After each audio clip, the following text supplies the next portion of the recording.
ابھی کچھ ہی عرصہ پہلے ہم نے جو ہے وہ خدا کے جی اٹھنے کی جو ہے وہ اس عید کو منایا ہے جسے ریزوریکشن کہا جاتا ہے، یا جس کو ہم جس پہلے جو ٹرمینالوجی استعمال کی جاتی تھی اور ابھی بھی کی جاتی ہے ہیپی ایسٹر کے حوالے سے، کہ ایسٹر ہم نے منایا ہے۔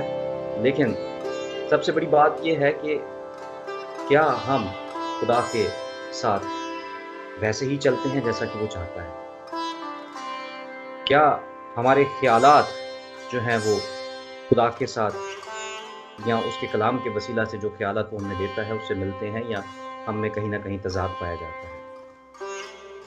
اور پھر جو دوسری بات جو میں کہنا چاہ رہا تھا کہ جیسے ہم نے اس ریزوریکشن ڈے کو منایا، اس کے بعد پھر کچھ عرصہ کے بعد اور بلکہ آنے والے دنوں میں ہم عید پینتیکوست کو بھی منائیں گے، یا جس کو ہم روح القدس کا نزول کا دن بھی کہتے ہیں، کہ روح القدس جو ہے وہ اپنے لوگوں پر، یا یسوع مسیح نے جو وعدہ اپنے شاگردوں سے، اپنے حواریوں سے کیا تھا، اس کو پورا کیا کہ 40 دن کے بعد جو ہے وہ روح القدس کا نزول جو ہے ان پہ ہوا، اور وہ ایک نئی طاقت کے ساتھ پھر خدا کی یسوع مسیح کی دیے ہوئے کلام کی منادی جو ہے کرنا شروع کی۔ تو آج جس بات پہ ہم نے غور و خوض کرنا ہے، یا جن چیزوں کو آج ہم نے سیکھنا ہے اپنی رہنمائی کے لیے، فرسٹ آف آل جو پہلی بات میں آپ سے کہنا یہ چاہوں گا کہ جو عنوان ہے آج کے میرے اس کلام کا، وہ ہے مددگار۔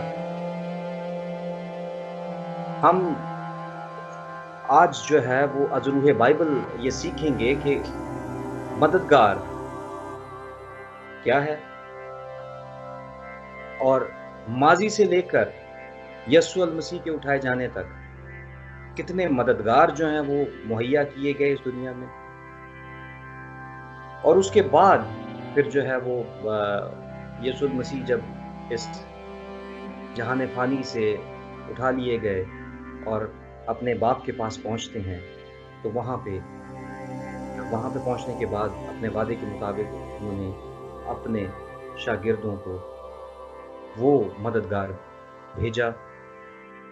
تو اگر ہم تھوڑا سا ماضی پر غور کریں، ہم جب دنیا کے آغاز میں جب خدا نے اس دنیا کو بنایا، وہاں سے اگر دیکھیں وہاں پہ بھی مددگار کا ذکر کیا گیا ہے۔ اس سے پہلے کہ میں تھوڑا سا پیچھے پیدائش کی طرف چلوں، میں آپ کے سامنے جو آج کی مرکزی آیت ہے اس کو پڑھنا چاہوں گا۔ جن کے پاس خداوند کا زندہ کلام موجود ہے وہ میرے ساتھ اس حوالے کو نکال سکتے ہیں۔ کلام مقدس کے نئے عہد نامہ میں سے یوحنا رسول کی انجیل، اس کا 14واں باب اور اس کی 16ویں آیت، جس میں کچھ یوں رقم کیا گیا ہے کہ اور میں باپ سے درخواست کروں گا تو وہ تمہیں دوسرا مددگار بخشے گا کہ ابد تک تمہارے ساتھ رہے، یعنی روح حق، جسے دنیا حاصل نہیں کر سکتی کیونکہ نہ اسے دیکھتی ہے نہ جانتی ہے۔ تم اسے جانتے ہو کیونکہ وہ تمہارے ساتھ رہتا ہے، تمہارے اندر ہوگا۔ کلام مقدس کے پڑھے اور سنے جانے پر خدا ان کی برکت ہو، آمین۔ یہاں پر جب ہم مددگار کی بات کرتے ہیں، یہاں پر ہم دیکھتے ہیں کہ یسوع المسیح اس دنیا سے جانے سے پہلے، بلکہ اپنے دکھ اٹھانے سے پہلے، اپنے شاگردوں سے مخاطب ہیں اور ان سے کلام کر رہے ہیں، اور انہیں بتا رہے ہیں کہ آنے والے دنوں میں یا مستقبل میں کیا ہونے والا ہے۔ انڈائریکٹلی وہ یہ بات اپنے شاگردوں سے ذکر کر رہے تھے کہ میں اس دنیا سے اٹھا لیا جاؤں گا، اور جب میں چلا جاؤں گا تو میرے بعد تمہاری مدد کرنے کے لیے ایک اور شخصیت موجود ہوگی۔ ہم دیکھیں تو جیسے ہمارا جو ہے وہ ایمان بھی ہے، اور ہم اس چیز پہ بڑے بھروسہ بھی رکھتے ہیں، توکل بھی ہے تثلیث کے حوالہ سے، کہ تثلیث کے اندر موجود 3 شخصیات ہیں، جس میں خدا، بیٹا اور روح القدس، یعنی باپ، بیٹا اور روح القدس۔ یہ 3 وہ شخصیات ہیں جن کو ٹرائنگل یا ٹرینٹی کے حوالے سے دیکھا جاتا ہے، اور روح القدس ان میں سے ایک ہے، جو کہ یسوع المسیح کے یہاں سے اس دنیا سے جانے کے بعد اس نے اپنے شاگردوں کو ایک مدد کے طور پر دیا تھا۔ آئیے اس سے پہلے کہ میں آگے بڑھوں، میں ایک چھوٹی سی بات آپ کو پرانا عہد نامہ سے بتانا چاہتا ہوں۔ اگر ہم پرانے عہد نامے میں پیدائش کی کتاب دیکھیں اور اس کا 2 باب اور اس کی 18ویں آیت میں کچھ یوں لکھا ہے کہ اور خداوند خدا نے کہا کہ آدم کا اکیلا رہنا اچھا نہیں، میں اس کے لیے ایک مددگار اس کی مانند بناؤں گا۔ اور خداوند خدا نے کل دشتی جانوروں اور ہوا کے کل پرندے مٹی سے بنائے۔ اب یہاں پہ بھی اگر ہم تھوڑا سا غور کریں کہ کلام مقدس میں دنیا کے آغاز سے لے کر اور روح القدس کے آ جانے تک 3 مددگار جو ہیں وہ اس دنیا میں دیے۔ سب سے پہلا مددگار وہ تھا جو پیدائش میں دیا گیا تھا، جب آدم اکیلا تھا، اور وہاں پر خدا نے اس چیز کا یا اس خیال کا اظہار کیا کہ آدم اکیلا ہے اور اس کا اکیلا رہنا اچھا نہیں ہے، بہتر ہے کہ اس کے ساتھ کوئی نہ کوئی موجود ہو۔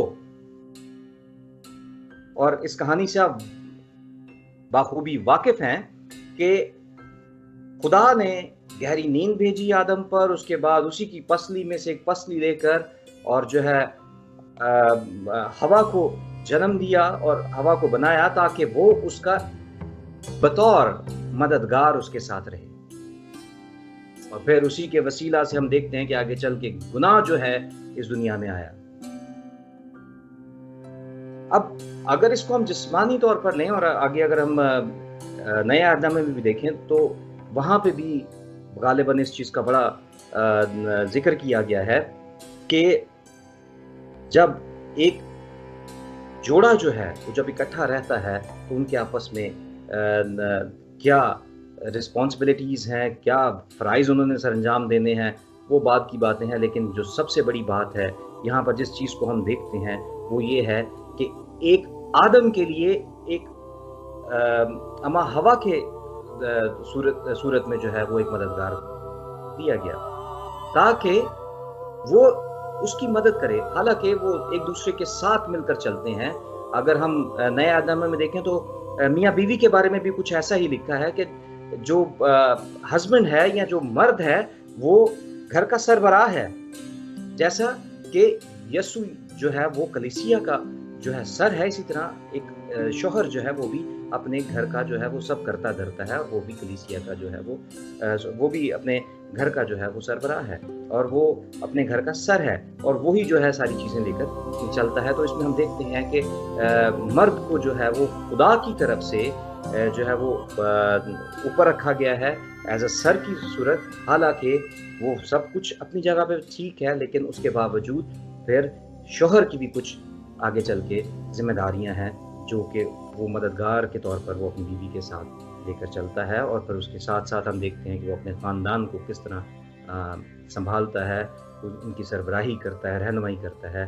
تو یہ ساری چیزیں جو ہیں وہ آگے نئے عہد نامے میں پولس رسول نے گاہے بگاہے جو وہ ہمیں اس چیز سے آگاہ کیا ہے۔ لیکن جس چیز پہ میں بات کرنا چاہتا ہوں، بجائے کہ میں اپنے ٹاپک سے ہٹوں، میں کوشش یہ کروں گا کہ میں اسی کے اپنے کانٹیکسٹ کے اندر رہ کے اس کو بیان کروں۔ تو یہاں پر جس چیز کو میں بیان کرنا چاہ رہا ہوں وہ ہے مددگار۔ خدا نے سب سے پہلے دنیا میں اما ہوا کو مددگار کے طور پر آدم کو عطا کیا تاکہ وہ دونوں مل کر زندگی گزارنے والے ہوں۔ پھر ہم اگر تھوڑا سا آگے بڑھیں اور نئے عہد نامے کی طرف چلیں تو اس کے بعد پھر خدا نے یسوع کو ہماری مدد کے لیے پھر بھیجا تاکہ اس کے وسیلہ سے نجات ہم تک پہنچے۔ وہ رکھنا جو پہلے مددگار کی وجہ سے کھڑا ہو گیا تھا، وہ رکھنا جو ہے اس کو بند کرنے کے لیے خدا نے پھر